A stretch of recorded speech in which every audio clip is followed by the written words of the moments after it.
Alors, je tiens là encore aujourd'hui, mercredi 14 mai 2014, à simplement prendre la parole pour dire humblement des choses que je crois que j'ai sur le cœur depuis des années, de partager, de dire à la jeunesse de mon île, la Guadeloupe, la jeunesse de la Guadeloupe et d'ailleurs, et dans toute la Caraïbe et un peu plus loin de manière élargie à tous ceux qui entendront ce message. J'ai à cœur depuis des années, Dieu m'a mis à cœur et toute la gloire lui en revient, de vraiment encourager les jeunes, parce que je crois que Dieu nous a bénis vraiment puissamment, nous permettant de vivre sur une île aussi magnifique que la Guadeloupe, ou encore dans les autres îles, comme la Martinique, la Guyane, toutes les îles qui existent, et en particulier celle, je vais employer l'ancienne appellation, celle des dom-tom. Je sais que depuis l'appellation dom-tom a été changée, mais je dis ça parce que je pense que c'est l'une des meilleures appellations qui me permettra d'être comprise au mieux. Et je tiens à préciser également, je vous invite à ne pas hésiter à aller lire dans vos Bibles le psaume 97, versets 1 à 11, qui fait partie des passages qui nous montrent à quel point Dieu aime les îles, aime la Guadeloupe, la Martinique et la Guyane, puisque même les plaques d'immatriculation des voitures en Guadeloupe, c'est le 97.1, mais n'hésitez pas à lire le psaume 97, verset 1, le psaume 97.1, donc 2, 3, 4, vous verrez que Dieu parle de son amour pour les îles. En tout cas, il y parle des îles, et ça nous montre son amour pour les îles, au point que, moi je pense que ce n'est vraiment pas un hasard que le numéro des plaques d'immatriculation ce soit le 97.1, et je demande au Seigneur encore de bénir, en l'occurrence le jeune qui à mon église m'avait fait remarquer cette réalité, et toute la gloire en revient à Dieu, à Jésus et à son Saint-Esprit, au Saint-Esprit en particulier, à qui je rends ici grâce et gloire et un hommage appuyé, puisque j'ai très bien compris que c'est le Saint-Esprit qui lui a inspiré de découvrir et d'intégrer cette réalité. Ce que je veux dire avant tout, donc aux jeunes de chez nous comme d'ailleurs, de chez nous aux Antilles ou dans la Caraïbe comme d'ailleurs, c'est que très souvent, avec la vie trépidante que nous menons, il arrive qu'on baisse les bras et qu'on se laisse décourager par les épreuves de la vie. Eh bien, je les invite à tenir bon, à ne pas se laisser aller au découragement et à ne pas perdre de vue que,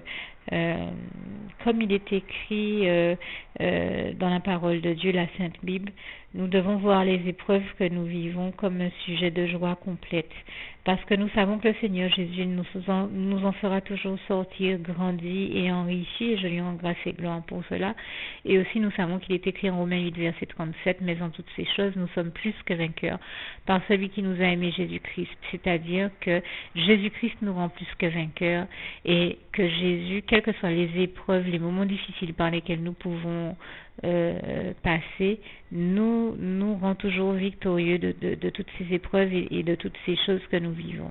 de tout ce que nous pouvons avoir à vivre de négatif. Il nous rend toujours victorieux, je lui rends grâce et gloire, et ne perdez pas non plus de vue ce passage du psaume 34, verset 13 à 20, notamment au verset 18 à 20, qui nous dit bien que le malheur atteint souvent le juste, mais l'Éternel l'en délivre toujours. Donc j'aimerais dire aux jeunes de ne surtout pas se laisser aller au découragement,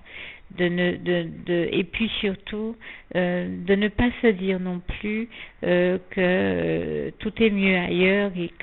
et qu'il n'y a pas d'espoir. Bien au contraire, et de ne justement pas se laisser aller à désespérer, parce que Dieu nous dit notamment en Jérémie 29, verset 11, qu'il a des projets de paix et de bonheur. Le Seigneur nous le dit. J'ai une manière de citer ce passage, mais je vous invite, qui est la mienne, mais je vous invite à vraiment aller lire dans dans vos Bibles comme il est textuellement écrit. Donc Jérémie 29, je vous invite à le lire du verset 11 à 14, et je cite uniquement le verset 11 ici. Car je connais les projets que j'ai formés sur vous, mes enfants, dit l'Éternel notre Dieu, projets de paix et non de malheur, afin de vous donner un avenir et de l'espérance. Et donc nous l'aurons compris, si c'est des projets de paix et non de malheur, c'est que ce sont des projets de paix et de bonheur que Dieu a prévus d'avance pour nous depuis avant la fondation du monde, dans son grand amour, son merveilleux amour, le seul amour qui soit éternel, comme il est écrit en Jérémie 31 verset 3. Et il a planifié, prévu des projets et des plans magnifiques pour notre vie. Le seul plan qui soit le bon et le meilleur, c'est le plan parfait, divin de l'Éternel notre Dieu pour notre vie, et il l'a prévu d'avance, comme nous le rappelle le passage de 1 Corinthiens 2 verset 9, et je rends grâce et gloire à Dieu là encore pour cette réalité. Et donc si Dieu veut nous donner un avenir et de l'espérance, c'est qu'il s'agit pour nous de ne surtout pas tomber dans l'écueil de la désespérance où voudrait nous entraîner le diable. On entend souvent que les jeunes sont en désespérance, et bien qu'ils ne se laissent surtout pas aller à la désespérance, mais qu'ils ne perdent pas de vue l'espérance que nous offre l'Éternel notre Dieu, comme il nous le rappelle donc dans ce passage de Jérémie 29 verset 11. Et puis une autre chose que je voulais dire aux jeunes, et je l'entendais encore ce soir dans une émission, on parlait des jeunes où on parlait des jeunes, et c'est entre autres ce qui m'a fait réagir et prendre la parole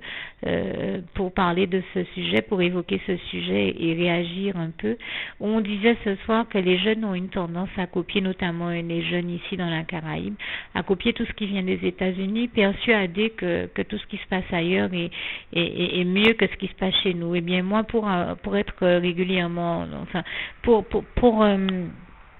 être allée depuis petite aux États-Unis, je peux vous dire que je ne suis heureuse et ne me sens mieux que quand je suis dans mon île, la Guadeloupe, dont le Seigneur m'a vraiment bénie et nous a vraiment bénis. Moi, je sais que j'ai connu des personnes qui, quand elles sont arrivées ici, m'ont dit « Waouh, Dieu m'a envoyé au paradis », qui considèrent que notre île, la Guadeloupe, comme la Martinique ou d'autres îles de la Caraïbe, sont tout simplement une grâce de Dieu dans leur vie et un avant-goût du paradis. Bien sûr, nous comprenons que le paradis que Dieu nous réserve au ciel, il le prépare depuis plus de 2000 ans, donc il est encore plus extraordinaire. Mais certains considèrent que c'est un avant-goût du paradis. Alors ne perdons surtout pas cette réalité-là des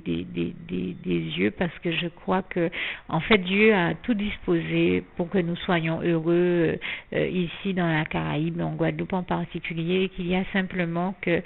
c'est le diable qui nous rend la vie impossible et qui la rend pénible ici comme dans d'autres régions du monde. Mais en réalité, vivre dans les îles de la Caraïbe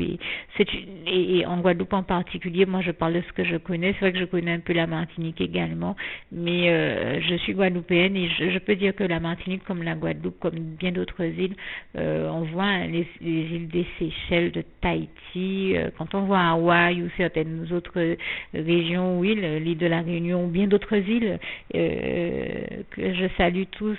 et toutes, enfin je salue tous ceux et toutes celles qui y vivent de la part du Seigneur Jésus, que Dieu vous bénisse tous, et je suis là encore à prendre la parole pour vous rappeler que Dieu vous aime tous et profondément, qu'il est là avec vous et qu'il veille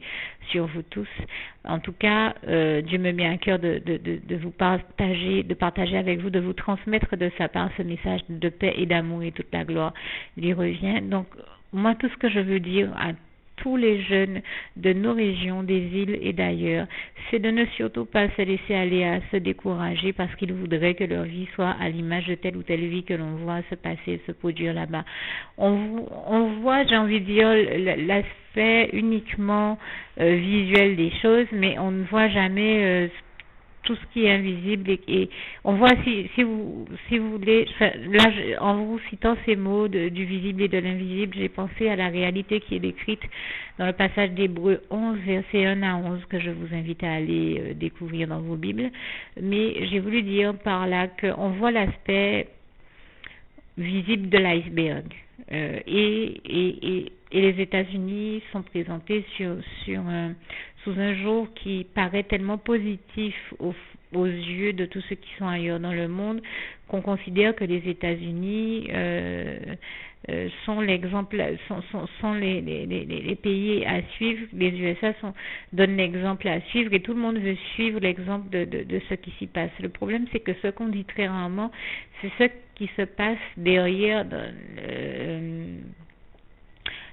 Personne ne parle en réalité de la face cachée de la réalité des États-Unis. Personne ne parle de bien des choses qui s'y déroulent et qui ne sont pas sues. C'est un pays où il y a en effet des choses très positives qui se passent, mais aussi des choses très négatives, et ça, on en parle beaucoup moins. Et il me semble que chez nous, aux Antilles, avec quand même cet amour que Dieu a placé dans nos cœurs, et la culture qui nous a permis d'avoir par sa grâce, et cette notion de proximité que l'on trouvait encore il n'y a pas si longtemps chez nous, avec quand même un amour entre les familles, dans le voisinage et autres. En tout cas, moi j'ai grandi dans ça. C'est vrai que ça commence à se raréfier, mais c'est encore quelque chose qui existe par la grâce de Dieu. Et donc, il me semble que chez nous, nous sommes quand même mieux lotis et que, comme je le dis, Dieu a tout disposé pour que nous soyons heureux. Donc, ce que je veux dire aux jeunes, c'est de ne surtout pas se laisser aller à croire que l'herbe est plus verte ailleurs sous prétexte que les États-Unis sont une grande puissance économique mondiale qui donne la sensation qu'elle est la meilleure pour tout ce qu'on en présente de positif. Mais tranquillisez-vous, il s'y passe malheureusement bien d'autres choses, et en la matière, nous avons le bonheur de ne pas connaître ces choses-là chez nous, et toute la gloire en revient à Dieu, à Jésus, à son Saint-Esprit. Sachons garder cette réalité-là dans nos esprits, et puis se saisir de toutes les opportunités dont Dieu nous bénit ici en Guadeloupe et dans la Caraïbe pour aller de l'avant avec Jésus, mettre notre foi en action et aller vers toutes les victoires que Dieu a préparées d'avance pour nous dans son plan divin parfait pour nous. Et il me semble qu'il est possible à notre jeunesse de réussir, à nos îles de nous développer et de vivre les meilleures choses, et c'est vraiment ce que je vous invite à faire. Et je vous invite également à ne pas tomber dans l'écueil d'aller copier, en particulier les jeunes et même les moins jeunes, d'aller copier ce qu'on voit se passer de négatif dans les pays tels que les États-Unis, parce que très souvent on voit, et c'est ce dont on parlait dans cette émission de ce soir, les gens allaient copier des réalités, mais qui sont des réalités négatives de ce qui s'y passe, tels que les jeunes qui sont en déshérence et qui commencent à s'amasser et à développer, à se regrouper en gang et à tomber dans l'écueil de la violence. Mais cet écueil-là, c'est encore un écueil dans lequel le diable cherche à les entraîner. C'est pour ça qu'on entend autant de faits divers, autant de faits de société, autant de faits de violence qui nous choquent tous. Mais en réalité, il faut bien comprendre que derrière ça, les jeunes vont copier des choses qu'ils voient se passer ailleurs. Le problème, c'est que j'ai envie de dire, ça entraîne tout un tas d'autres conséquences qui sont difficilement gérables. Et donc, le sens de mon propos est d'inviter les gens à être eux-mêmes. C'est vraiment ce que le Seigneur Jésus nous apprend. Ne pas tomber dans l'écueil de vouloir copier les autres, de ne pas perdre de vue que Dieu a placé des dons en nous et que chacun de nous peut être heureux et réussir sa vie sans pour autant avoir besoin d'aller copier les autres. Et alors, bon, si dans le pire des cas, j'ai envie de dire, on ne peut pas s'empêcher de copier l'autre, et il me semble en la matière que le meilleur choix à faire, c'est d'être soi-même et de chercher à développer les dons que Dieu a placés en nous sans pour autant tomber dans l'écueil d'aller copier les autres ou de rentrer en compétition avec eux, parce que je le précise là encore pour ceux qui ne le savaient pas, l'esprit de compétition ne vient pas de Dieu mais du diable. On n'a pas besoin de rentrer en compétition avec les autres, on a tout simplement à être soi-même, à rester soi-même et à développer tous les dons et talents que Dieu a placés en nous. Un passage nous le rappelle bien, c'est Romains 11 verset 29 où il est écrit: car Dieu ne se repent point ni de ses dons ni de ses appels, et je lui rends grâce et gloire pour ça. Donc il me semble qu'aller copier les autres dans ce cadre-là devient de facto totalement inutile. Mais enfin, si certains ne peuvent pas s'empêcher de copier et ont besoin de ressembler aux autres, alors que de grâce, ils choisissent de copier l'aspect positif des choses à ce moment-là et non plus l'aspect négatif. Qu'ils choisissent de faire toutes les bonnes choses qu'il est possible de faire, qu'ils choisissent de faire comme le Seigneur nous le conseille dans sa parole en Romains 12, verset 21. Ne te laisse pas vaincre par le mal, mais surmonte le mal par le bien. Au lieu d'aller tomber dans l'écueil, de développer des gangs et des activités négatives et toutes les activités négatives et illicites qui y sont liées, choisissez plutôt de grâce de faire le bien et de vous détourner de toute forme de mal, comme le passage du psaume 34, verset 13 à 20 nous y invite. Quel est l'homme qui aime la vie et qui désire la prolonger pour jouir du bonheur? Eh bien, qu'il se détourne de toute forme de mal et qu'il recherche et poursuive la paix. Moi, c'est vraiment ce que je vous invite à faire. Je l'ai dit à ma manière, là encore, regardez comme ce passage est textuellement écrit dans votre Bible, mais la seule chose que le fait de vous avoir dit ça m'évoque, c'est la réalité que comme il est écrit en Ésaïe 9, verset 6, notre merveilleux Jésus d'amour est le prince de paix. Et sachez que là où le diable appelle à la violence, à la discorde et à l'anarchie, et qu'il est à l'origine de tout problème, de toute discorde, toute séparation, divorce ou situations problématiques qui ont toujours existé dans toute l'histoire de l'humanité jusqu'à maintenant, Jésus, lui, est le seul qui nous appelle à la paix. Alors le diable appelle à la violence, Jésus est le seul qui nous appelle à la paix, qui comble nos cœurs de sa sérénité et de la paix du Christ, et qui est le seul qui vient remettre sa paix, son amour, sa joie, sa lumière dans toutes les situations que nous vivons, qui vient réconcilier et restaurer toutes nos relations et toutes nos bonnes relations, les véritables bonnes relations, les relations de Dieu, et qui vient nous bénir, comme je disais, en comblant nos cœurs et en nous apaisant de sa paix, la paix du Christ. Jésus nous le rappelle, par exemple, en Jean 14, verset 27, où il nous dit « Je vous donne ma paix, que votre cœur ne se trouble point ». Lisez ce passage tel qu'il est textuellement écrit. Je vous ai parlé de l'amour de Dieu ou de Jésus, mais Jérémie 31, verset 3 nous rappelle bien cette réalité de la joie du Seigneur. Vous avez aussi le psaume 16, verset 11 qui nous rappelle bien de cette réalité-là également. Et vraiment, je peux vous le dire, moi qui suis passionnée par les passages sur la paix, la lumière, l'amour, la joie, au moins 2 très beaux passages, il y en a vraiment beaucoup, je crois que j'en ai trouvé des pages et des pages. N'hésitez pas à vous aider aussi d'une concordance qui peut vous aider à trouver